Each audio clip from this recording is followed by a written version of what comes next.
Good morning. So as Blaine already said, 200 people compared to 70 people last year. Compared to what next year? Don't use linear extrapolation because it ain't going to be linear. We're going to grow significantly. So here we have a very calm scene. Okay, you guys know where I'm going already. I picked this scene because it has something in it that's very subtle if you look at it. There's a curve in there, an exponential curve. And this scene may look calm, just like the market appears to all of us today, right? Day to day, the amount of change is very little. But today, we're almost seeing change on a monthly basis. And yes, it's exponential. In fact, it might even be hyper exponential. So everyone here probably knows what the first derivative is of change, velocity. Second derivative is acceleration. There's actually a third derivative that engineers actually use, and that is change in acceleration. Things are accelerating faster and faster. And this is real world. If you were designing an elevator, you actually take this into consideration because people can adjust to acceleration when the elevator is accelerating, but they don't adjust to the third derivative. The third derivative has a name too. So we have velocity, acceleration. Third derivative name is kind of weird. It's called jerk. And mechanical engineers actually look for jerky behavior because humans get nervous with it. Now, you can apply that to the world today, and humans get nervous because things are changing so rapidly. Again, not day to day, but almost month to month. And there is actually a fourth derivative. It's called jounce. So I looked this up recently. If I ever knew it, I didn't remember it. But the point I want to make is we have to be careful in how we create and manage this change. Everybody in this room and us. This is partners. This is Global Partner Summit, and we work with all of you to generate technologies that the world has never seen before, very innovative technologies, which I'm going to talk about a little bit. But with these technological change comes responsibility. I mean significant responsibility where lives can be lost. And I'm going to touch upon this in a little while, where you can actually do things in multiple ways that can save lives. Because the world, we've never been here before. And we certainly cannot prepare for things we don't know, but you can get ready to prepare for it. More on that in a couple of minutes. All right, so business is being changed by technologies. We all know this. You go around to almost any keynote speech anywhere today, and everybody talks about digital transformation. Are you ready for it? What are you doing? Your business is in trouble. Businesses are going out of business. And it's because of all of these technologies. That's all true. In fact, every business is concerned. The lifespan of a company is reduced now, Fortune 1000 companies, to 15 years. It used to be 65 years. CEO lifespans are following that too. Doesn't work, let's get a new CEO. Let's get another new CEO. The reason is the world is changing so quickly because of these technological innovations. And I'm going to touch upon technological innovations that are just now starting and that we may or may not be prepared for. And we talk about Internet of Things. That's pretty comprehensive. Just starting. Internet of Things is in its baby step phases, just starting to walk, if that, maybe crawling. Edge computing. Now here's a technology direction that is going to be bigger than the cloud. Everyone knows what the cloud is, so what's edge computing? Edge computing is when computing runs everywhere, certainly in your smartphone, but also along traffic to determine the best way for traffic to progress and changes in the lights. Also in intelligent lighting, which I think we have somebody presenting about. Software is going to move everywhere. We're in the early stages of this. We're moving to the cloud. That's wonderful. Sounds great. Our company is a leader in moving to the cloud, and we bought Salesforce and Workday and other technologies, and we're using OutSystems and et cetera, and we're moving to the cloud. You have actually seen nothing yet. Now, we've been saying this for 4 years, and I saw a report by Gartner pretty recently. And in the report, they said the edge is going to eat the cloud. Now, what does this mean? What it means very simply is software is going to run everywhere. And it's going to monitor everything. And you cannot stop it. So how you implement it is very important. And we all here, our partners and us, we are creating technology that can enable this to happen. But the responsibility we all have is to do it in an intelligent way. Again, lives are actually at stake. More on this later. And then artificial intelligence. Now, artificial intelligence is one of the most rapidly growing fields ever. Because what does it take to create artificial intelligent algorithms? PhD in computer science. Even a master's is probably okay. Where's that happening? Everywhere around the world. How many companies are being created to do it? Is my guess certainly in the hundreds of thousands of companies. What does that mean? We're in the very early stages of artificial intelligence. And the artificial intelligence systems you're using today are going to be matured like crazy, and they need to be replaced as new systems come into the market. I was at TechCrunch here in San Francisco a couple of years ago, and one of the interesting things I saw was the Polish government funded about 10 entrepreneurs, young kids with PhDs, to come here and to present their wares. All of it was artificial intelligence. Most of it was image recognition. Again, more on that in a minute. The use of artificial intelligence is going to grow like crazy. We do not create artificial intelligence. We don't want to compete with these 100,000 companies out there or more. We use artificial intelligence and we combine it. We use it in the cloud, we use it on the edge, we use it wherever it makes sense to put it. And we, in some way, you could think of us as we make the IoT and AI workable, quickly viable to be used in systems that all of you are building right now. Businesses are changing. Companies have to be agile because of the threats of startups and other businesses who are agile. And things are changing quickly, like products as a service, or anything as a service, jet engines as a service. These changes are fundamentally changing the way businesses operate. And the other fact, and the major fact, is we're moving into real time. Now, what does real time mean? When you operate, and I mean when you operate, when you walk around, you're processing events like crazy. You get coffee this morning, you get a donut, you walk in here, you're listening to me. You're processing events. Now, corporations do not do that. Computers have not been used this way. Let's talk a little bit first about the background here. So 4 years ago, Paul and I recognized that we have to deal with these types of changes. And they're significant. And we sat down and we said, what is needed to enable the next generation of software applications or systems to be built? And we have experience in this. This is our 4th time doing it. We did it once with character-based terminals, once with the graphical user interface, once with Forte software for the internet, and now for the Internet of Things, or for this new world of computing.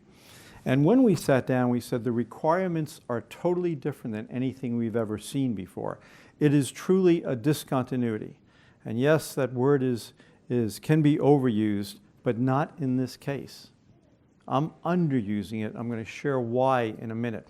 And the applications that you're building today, as innovative as they are, they're going to grow like crazy. And you're going to have to make them more innovative with time.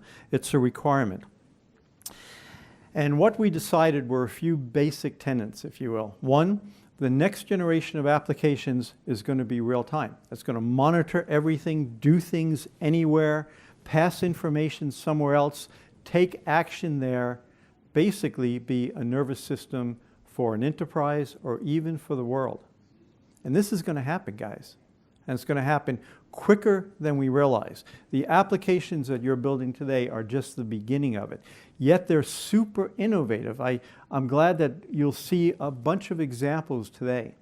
And when I see the applications that are built in VANTIQ, some of them are mind-blowing to me. I never would have thought of that. Wow, we can do that.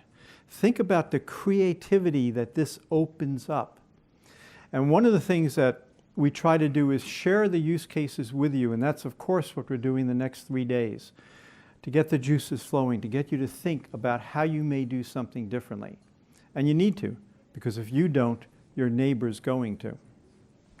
The second thing was this idea that software will run everywhere. So from the get-go, and for the third time, we built a distributed environment, distributed and manageable environment for software that can run everywhere. We place it there, we manage it, update it, and allow for it to be dynamically changed.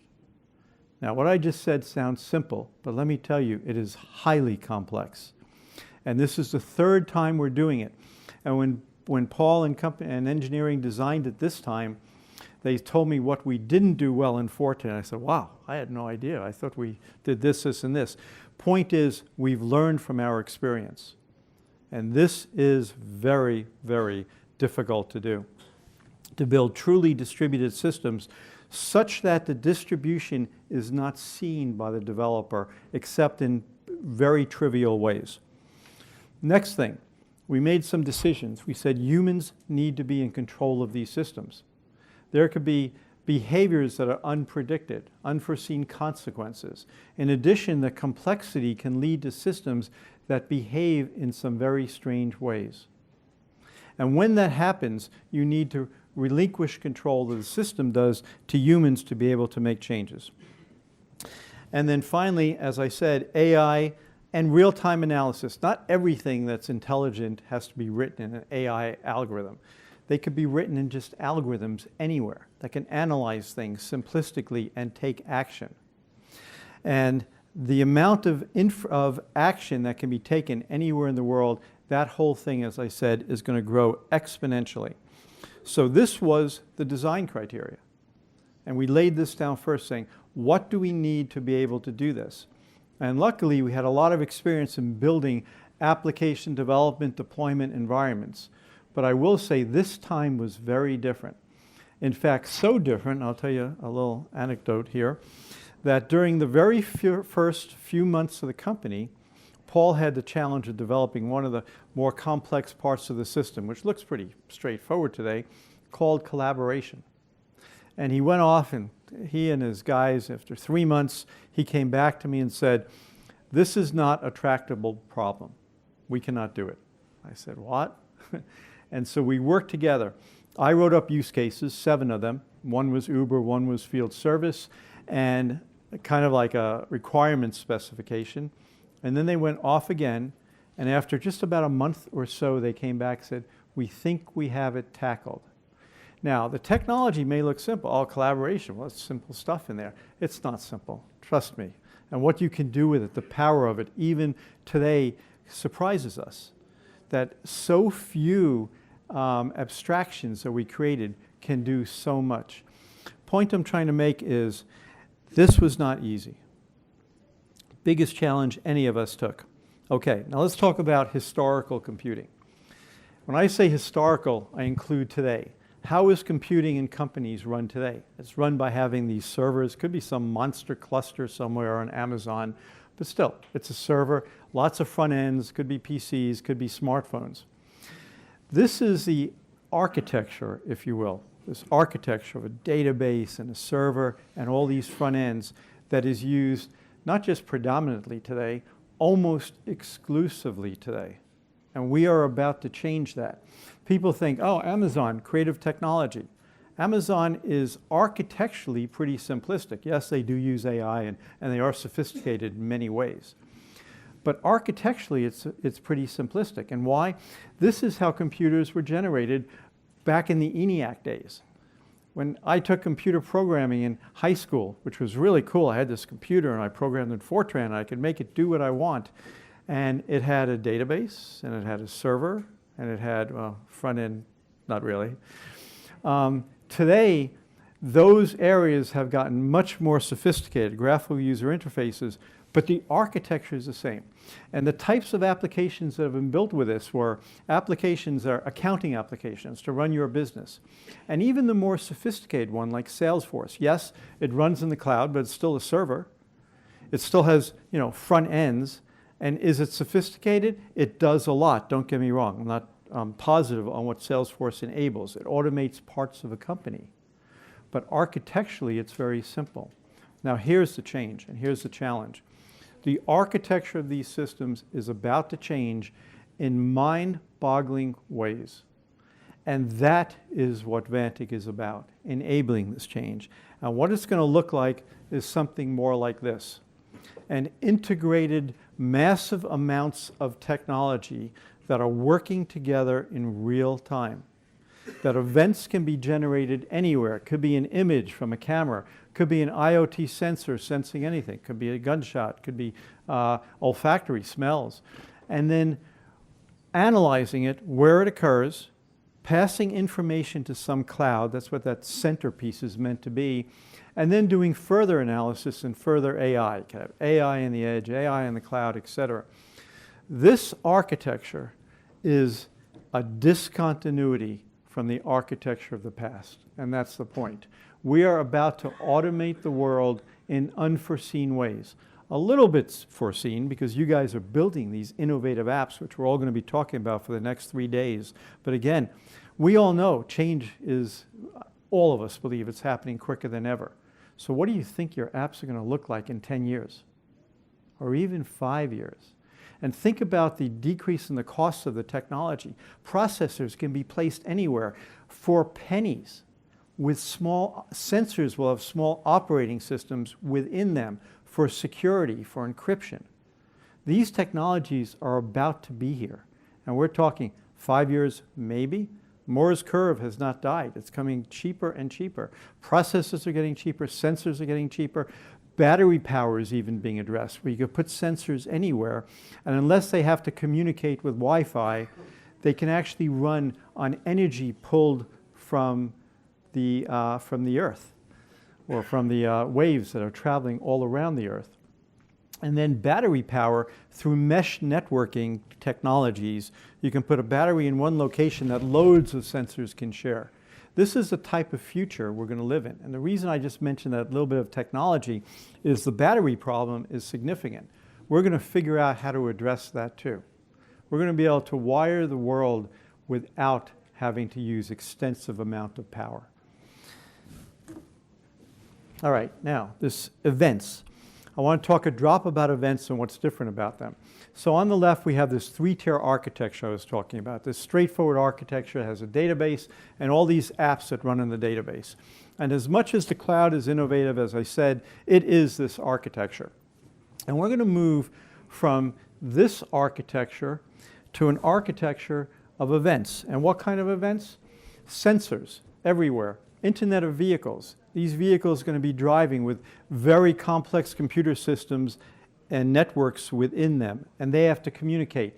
That's real time. They have to say where they are, what's their status, communicate with other vehicles, maybe through 5G networks, communicate with other systems that'll guide them to reduce traffic. Smartphones create events. You walk around, you're seeing all kinds of events, and the important ones can be monitored. Somebody's here who shouldn't be here. Something is spilled on the floor. An earthquake just happened. What do we do to warn people? Real-time events. Logistics is another one. Now, one example I want to give, and I think this will make it a little intuitive for, we have all levels of people here. I think we have software developers, we have CEOs of companies, we have all levels within partners, companies that are in some cases 10 people, companies here today that in some cases represent or have 100,000 or more employees. I want to make it easy for everyone to understand. So let's take the cooking as an example. So if you have a menu can be thought of as workflow. Well, the first thing you're going to do is combine these two ingredients. And you're going to cook this, and you combine these two ingredients, and you're going to cook that, etc., right? Simple, right?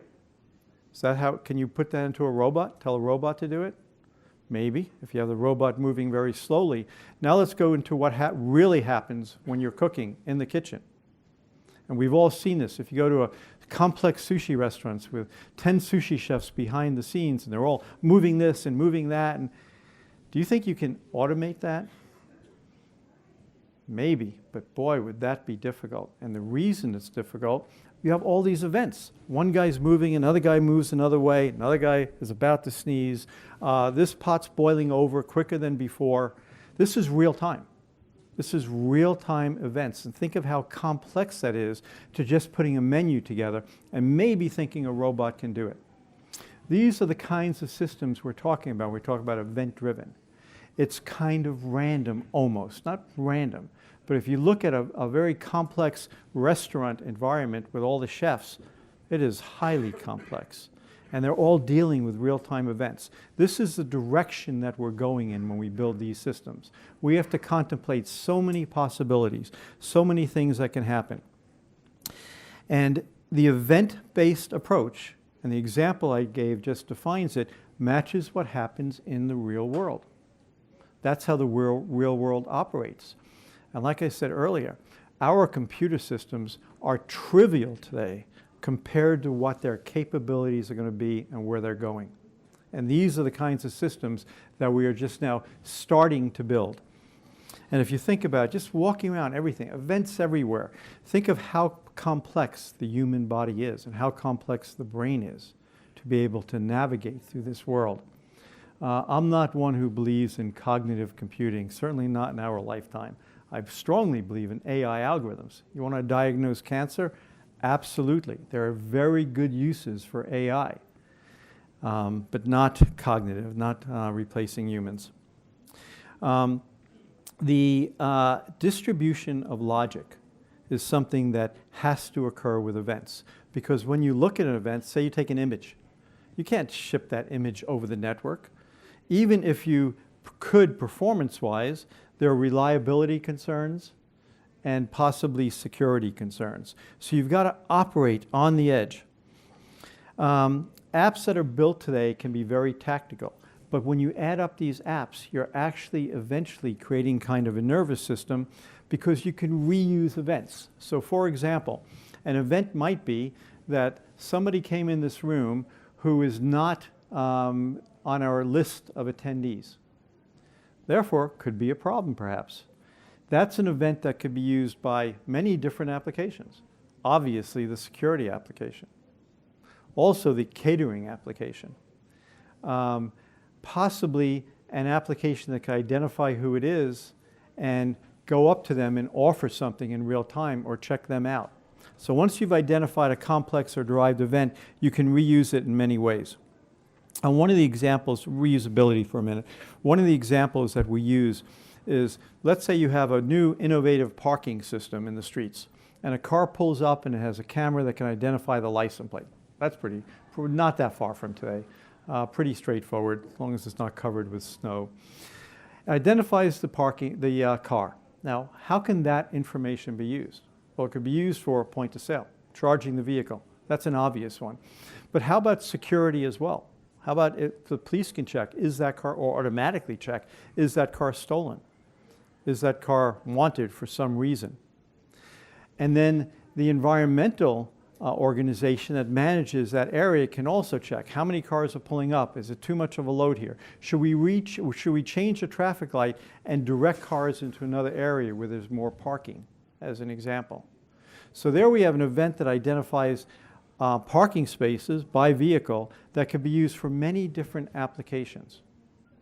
And these more complex events can be put, in our case, into a catalog for reusability. I'll touch upon human-machine collaboration in a minute. So what are we eventually building? What we're eventually building is a nervous system, similar in some ways to the human nervous system, where anything can be monitored anywhere, acted upon anywhere, and then fed to other levels in the hierarchy. This is complex. And as I said earlier, one of the things to be cautious about is emergent behavior. Things that you design there may be things that happen that you are totally unprepared for. So you design a great parking system, you design a great sewer system and a great water system, and the next thing you know, these systems trip over each other. Okay, real-time data. So where are we today in this? Real-time data is events, of course. Where are we today in terms of the number of events? If you can see, about in the middle there is 2019. This is the yellow line is a percent of the global data sphere, the amount of data that's being collected that is real-time, event-based. And we are just now at the very beginning of this. And as you can see in the center there, 2019, the amount of data that's real-time is pretty trivial today. What is it, 3 or 4%? If this projection from IDC is correct, it's going to grow to 30%, and it's going to grow to 30% of a dramatically large number. And this could be underestimating it. So the world clearly is moving to events or IoT, whatever you want to call it. Now here's an area of innovation that we pay a lot of attention to. The human brain, the largest component of the human brain is the visual cortex. And why is that? Why is the visual cortex so big? Because it's the number one way we get information into the human brain. And visual is so much more than we think about it, because to us it's common, it's every day. You see things and you analyze them. But truly, the applications that are running in the brain are very different than what is obvious. For example, we have an incredible ability to recognize faces. And that's sub-processing, it's a part of the brain. We have incredible ability to recognize when we should be fearful from, images of people who are angry. We also have an incredible ability to see change, to see what's happening, to see movement. And because of this complexity, the human brain can do so much now moving around in the day-to-day world. How this applies to these systems that we're building is that is an area where loads of innovation is going to occur. We're just starting on this. And the types of capabilities here are absolutely awesome. So I'll use one example, take away a little bit of thunder from a presentation you're going to see by SoftBank. And the example is smart building. And if you look at a smart building, it has cameras everywhere, right? And it's looking for security and safety and other issues that need to be addressed. It's also looking in the security realm for people. Well, how do you identify people using AI? Do you put your database on some local edge computer to look up everybody? No, there's no way. That's a damn good use of the cloud. Put all the images of wanted people in the cloud. But then how do you do this? You take all these images that you're identifying locally and move them all to the cloud? Too much data, far too much data. So what you have to do is use AI for image processing in 2 different locations. You do it on the edge to get the basic outline of a face, enough to identify an individual. We'll call him individual A. So you've identified individual A by this camera. You send it to the cloud. It's not very technical. So cloud knows that this particular person, A, is sitting right there and we've identified him. Now that person gets up and moves somewhere else. How do we know it's the same person in 2 different cameras? Sounds like, oh, a human can recognize it, but a computer can't, and too much data is being sent around. So we have that image that was a subset of the amount of data that we sent up to the cloud. The second camera takes the same image, identifies the person, sends that subset of the data up to the cloud, and then the cloud can say, that is the same person. And in addition, the cloud can actually have a database that identifies who the person is. Now, the point I'm making here, just a little bit of technology, obviously, is you're talking about the requirements for a naturally distributed system. It can't all be done locally, on-premise, where the person's identified, nor can it all be done in the cloud. So you're going to use AI in both places. Now, you can extrapolate this type of use to using many different types of AI for different purposes. And this is what we see in these future applications. You'll take one image and you use loads of AI to analyze it for different things. Is there a cat in the image? Did somebody fall down? Again, is it a face? And then you can have other cameras coordinate what you're seeing. And this is very cool technology. And this technology, I know of no other way to do this except for VANTIQ. Because we create the logic and use the AI on the cloud in the edge. We can abstract the individual out from the first recognition and say person A or is identified now in this camera. This is a real life situation. This is being done right now. So here is the combination of AI and VANTIQ for real productive uses. And this will be a common use to identify people moving from one camera to another, because the amount of information that's visual is incredibly complex and intense. And just using AI alone doesn't do it. You've got to be able to use AI, distribute logic, and so on. Now this is architecturally maybe a drop complex, but this is how things are going to occur. And we enable this stuff unlike anybody else. We have actually thought through this problem. We predicted AI, we predicted edge computing was going to be big, and Paul and I predicted AI is going to be in the edge more than anywhere in the long term. Okay, so image recognition, big area we're moving forward. Go with us, give us, if you want enhancements, capabilities we haven't thought of, tell us about it. It is a very important direction for us. And digital twins. When you do AI, when you use AI and you see what's going on in the real world, for security, you want to create an image of what's happening and send it to the security office. There's people crowding somewhere. That's called a digital twin. But very simplistically, it's monitoring the real world, maybe on a floor plan as shown here, and then showing the security office or other interested party what's really happening. We're modeling the real world. We know where the sensors are. We know it's not just image sensors, it could be sound sensors. And we're able to determine and to show the appropriate people what's happening, because we have created, or the application has created, a twin, a model of the real world. Digital twins started out very simplistic, and GE was doing it to model engines and for preventive maintenance by monitoring temperature and frequencies, etc. Very useful. You can predict when machines are going to fail. Now we're getting into creating digital twins for the environment. 4 dimensions, if you will. 3-dimensional space plus time, things moving in it. There's a white paper on the website called Digital Twins, which Paul Butterworth wrote. Could be of interest to you, but it doesn't even address, since then, it was written 2 years ago, how much we've moved ahead, especially in terms of physical topology. Okay, so I mentioned VANTIQ hides this complexity. We make it agile, easy to build these applications, because what VANTIQ does for you is it distributes the logic to the edge, to the cloud, coordinates everything in real time.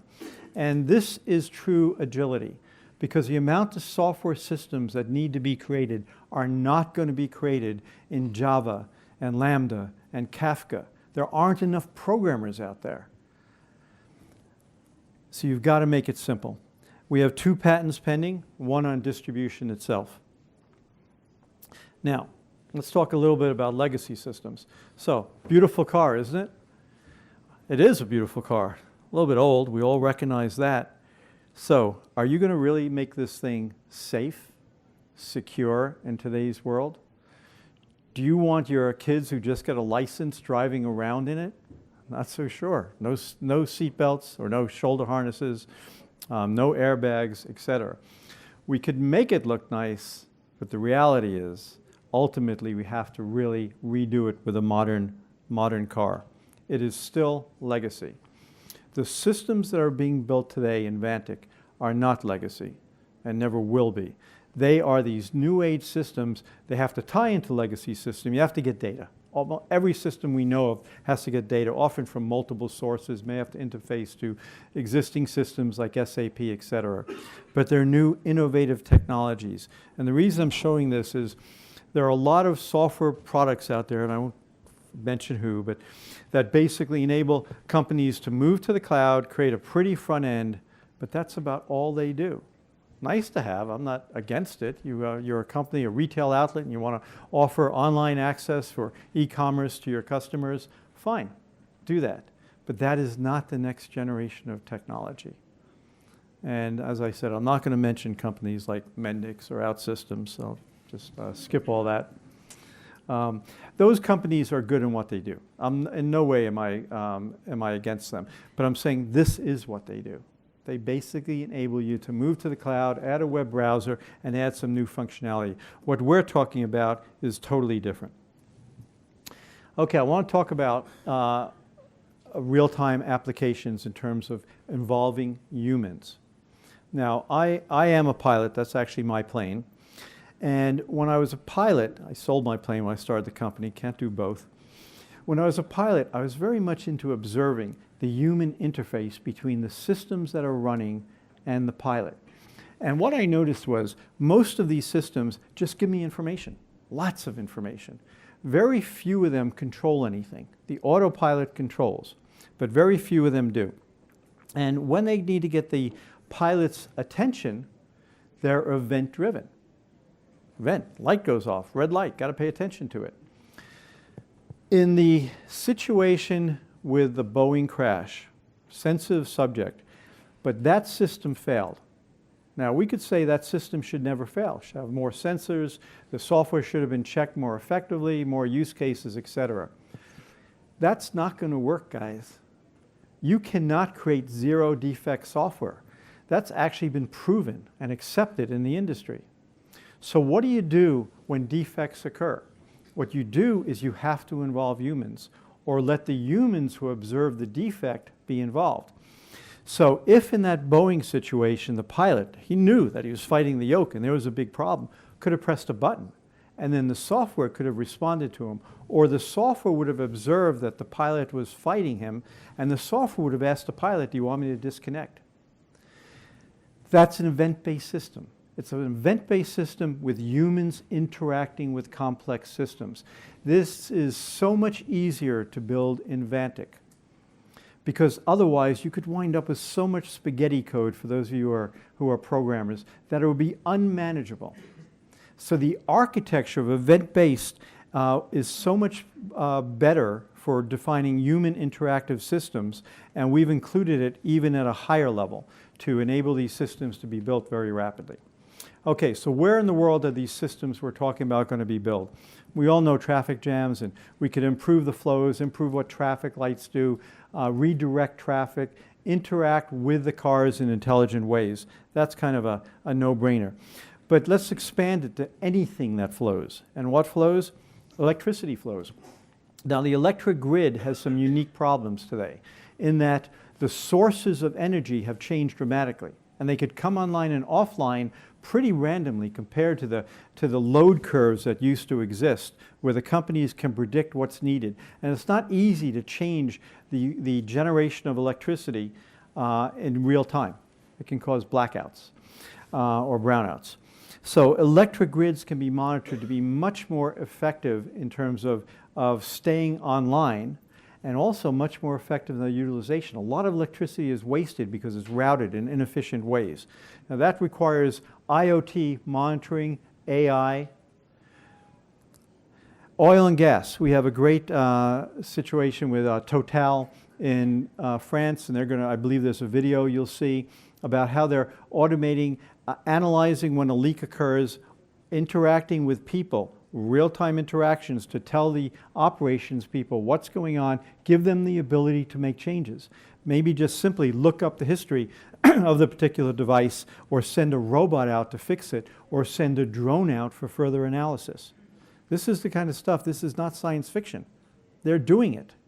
They actually have this system up and running, and they have, in Total, the most sophisticated digital twin I've ever seen, because they model the whole environment. So for example, if there's a robot going up a hill and you want to model it, you need mechanical engineers who know how much horsepower engine does the robot have? What's the steepness of the incline? Is there winds that the robot has to fight against? And they can actually model it in real time and have it move in real time. So these are very sophisticated digital twins that are coming into the market today. And then water distribution, not just for efficiency, but for quality of water. And maybe taking automatic action. If somebody puts something poisonous into the water supply, unfortunately, better off shutting it down immediately than having people die. Anything that flows that's complex can be a VANTIQ application, because what they need is IoT sensors, analysis, and the edge, in the cloud, and make these systems more efficient. In addition, what else flows? Agriculture flows, supply chains. I've heard data that 1/3 to 1/2 of the food produced is wasted. That means if we could make that twice as productive and maybe reduce the wastage 10–15% by monitoring the distribution of foods, shortening the supply chains, monitoring the temperature of foods, figuring out how to do far better logistics, then perhaps we can save enough food to serve another 1 billion people, another 2 billion people. This is going to happen. I mentioned logistics, everything that moves, optimizing it. This will save huge amounts of fuel as well. Again, additional VANTIQ apps. This is where we could play a lot in. And all of these applications I'm talking about, man-machine interface is critical. Telling somebody, operations people, when something is going wrong or asking their opinion. Hey, this plane has a medical device on it that somebody really needs in Albuquerque, New Mexico within 10 hours, or there's risk of them dying, and therefore we're going to change the logistical operation to routing that immediately to that patient, and a human can say, yeah, that makes sense. Making the world more secure. There's an application that's being developed in China by a company we work with called Inessa, and the application monitors 5,000 elevators in China. Now that sounds like a lot of elevators, but there are 250,000 elevators in China, and we're going to monitor for so many variables. In addition, for security, does somebody get on the elevator who shouldn't be there? I'm not sure what action you take if they're on the 50th floor and there are 10 other people in the elevator, but at least you could recognize that there's somebody of interest there. Safety is another one. Environmental change, whether you believe in it or not, you know, we all know damn well there are a lot of situations in the world that we could do a lot better at addressing. Situations of flooding, situations of hurricanes, situations of earthquakes. And if we could monitor these situations and guide people, as this particular application does, we can save lives by using sensors, guiding people to the nearest shelter, and so on. Now, what about fires? Now, there's technology today that can absolutely help first responders. Now, think for a second, you're a first responder and you get there. At the moment you get there, is this too loud? Okay. At the moment you get there, you're facing a very difficult situation. Well, why not get some help? Wouldn't it be nice if you could see what's going on? Well, get something around you that can see what's going on and can tell you and pass images to you and the fireman, the commander who's in control. And monitor this as you're making changes to basically be more effective or deploy other assets. Drones are going to be used in major ways, and this is just starting. Eyes in the sky, if you will. Okay, what a mess. Well, let's say you're sending a field service person out to this mess. And by the way, we have about 7 field service apps that are already built. And first thing you want to do is give the person real-time guidance. That's going to be AI, augmented reality. So you tell the person, bypass this, do this first. Set up the bypass valve so the system runs, as an example, totally artificial. Next thing, shut off the primary shut-off valve. Okay, you're guiding the person almost in a workflow type way as to what to do.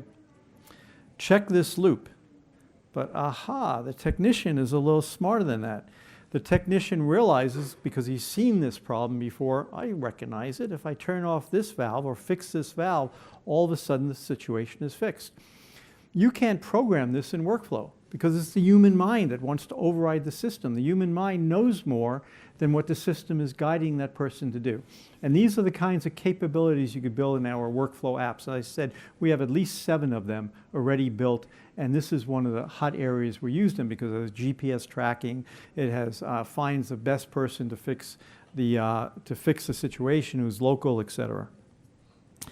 So, one other point I want to make, what is that blue dot there? One of the problems you have when you're using modern user interfaces is you don't know where you are or how you get help. You've seen this in navigation systems. What do I do now? How do I get help with this? What are my options? So we've introduced into the latest release of the product what we call a blue dot. VANTIQ Blue, if you will. And hopefully we'll see a lot of them and you guys will use it. And what does the blue dot do? Sets up a menu. And the menu gives you various options according to what you want to program. How to shut it off, what's the repair history, what are the recommendations. You could add this to any widget or to a screen. So a bit of technology there, but the goal here is that when you build applications, you could build them to be much more interactive with the users in unforeseen ways and change it easily. Okay, one point I want to make here is that we all talk about, oh, we got to be strategic, we got to figure out what to do, et cetera, et cetera. And this, from unfortunately an unknown source, basically makes the point that innovation is only 1% of what you do. 9% is evaluating whether or not it could work, and 90% is implementation. Meaning that's the 90% that VANTIQ plays in. We make the implementation dramatically quicker. So quick that the ideation and the evaluation can be done in an experimental way. Let's try this. Let's monitor this. Let's add this. And you could change it super quickly. And I would argue this is how companies have to function. The world is changing too quickly. And if they can't change these systems quickly, then somebody who can is going to beat them to the market.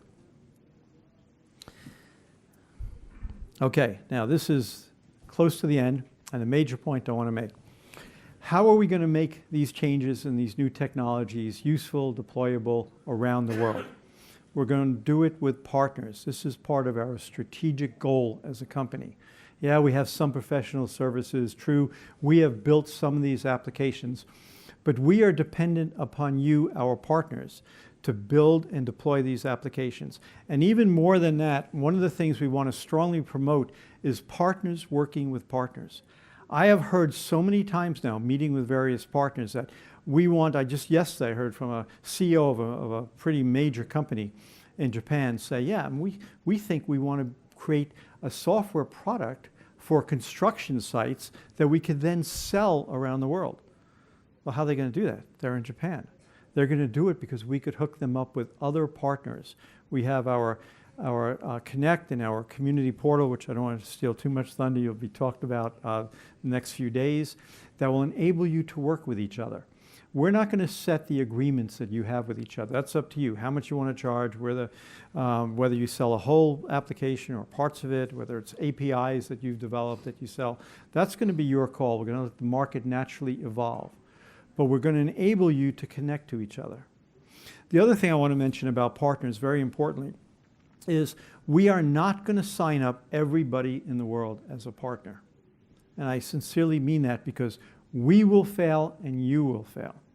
We have signed up key companies we work with. We look for not just are they technically efficient, very important, but is the chemistry right? Is this a company we could work with to develop the market? Is it a company we can trust? Is it a company that we can actually work with in enhancing the technology for real life purposes? And this room represents you, our partners. And we suggest strongly during this 3 days, network, meet each other, because what you're developing today, somebody else can sell somewhere else in the world. And as Blaine mentioned, we are all over the world. That was from the very beginning we decided to be truly a global company.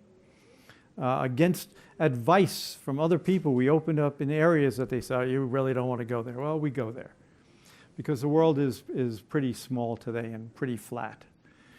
And we also believe strongly that the amount of software that's going to be required in the next couple of decades is well beyond what even the software industry can create.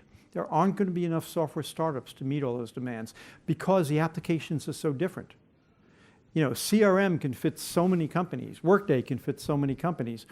These applications are all very different, and therefore the reusability becomes very important to meet the software requirements of the world. So what we've developed is an ecosystem, and what we offer to you is a way for you to be far more productive in that deployment phase, to be successful, and to beat out your competitors very quickly. So, last slide. What we're talking about here is an incredible opportunity. We believe this very strongly. We believe the fact that you're here, we hope you believe it too. And to support that, we have experienced, all of us at the executive level within VANTIQ have made the comment, we've never seen this kind of growth in our careers. Product just became available, really, last year. Over 400% growth from last year to this year. And last year was less than $1 million for us in sales. This year is single-digit millions, and we're moving into a year that's double-digit millions. And I've never experienced this type of growth and this kind of opportunity. And we ask you to come along with us for this ride, because we believe we can actually change the way the world operates.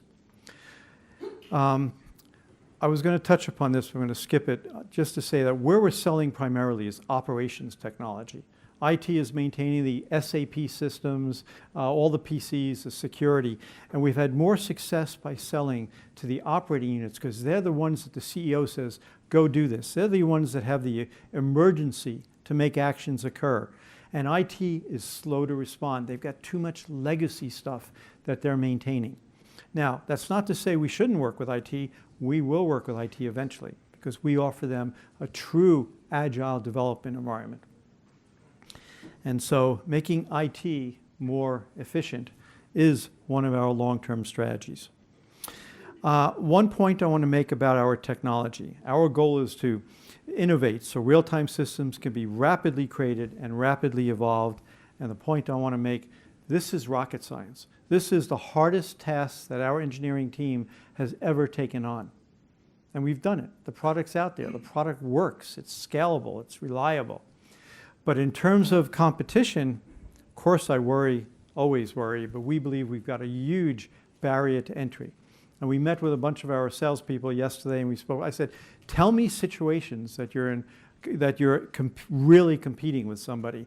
And other than grow your own, combining Kafka and Lambda and all these other technologies, putting it all together and hoping it works, failure rates are very high, very few real competitors. If the situation, if we really fit the situation, we are pretty much alone today. And we're not standing still. We're going to build on that, make that moat even wider, because of course there's going to be competition. Never is a good market where there isn't. So, last point I want to make is these innovations that could be made using VANTIQ can really change the way the world operates, include people in ways that were never seen before, and we leave it up to you to innovate, to figure out how to do things. And be creative. Be creative with these apps. And if you're not at the beginning, the environment allows you to be creative over time. You could change it very quickly. You can add things very quickly. That's the power of the product. So, thank you very much and welcome to the new world of computing.